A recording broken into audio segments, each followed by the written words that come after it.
Today's question comes from Daphne over on Instagram, and she asks, what inspired you to start writing?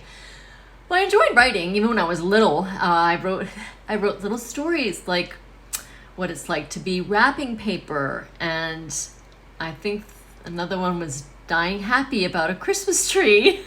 So I always loved writing little stories. And then when I was in high school, I wrote more like poems. And I think, I wrote the poems even into college. So I always enjoyed writing. And I just really couldn't ever see a career with it at that point in my life. So I kind of didn't really do anything with it. And I just had, all these little poems and whatnot.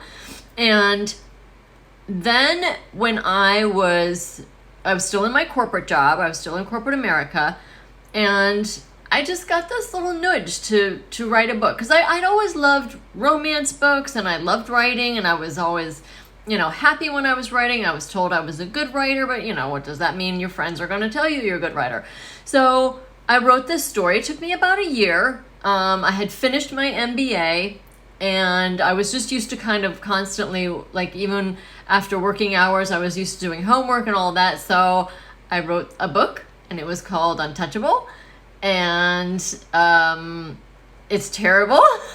It is unpublished, and it will remain unpublished because it was that bad. But I was able to grab a few things from it for Untouchable's name.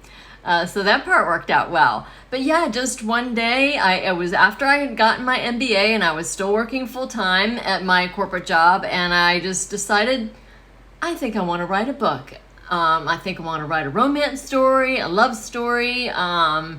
And it was, it really at that point was just a hobby, and that was back in 2009. And then most recently, after I left my corporate job, and my business coaching business was going well. And then it wasn't. And I thought, what am I going to do now? So I went back to writing, and I thought, I set the writing aside, and I love the writing, and people do make a living writing books. So let me see if I can give this a shot, because I love it. I love writing. So that's kind of how it all came to be. Thank you for your question, Daphne.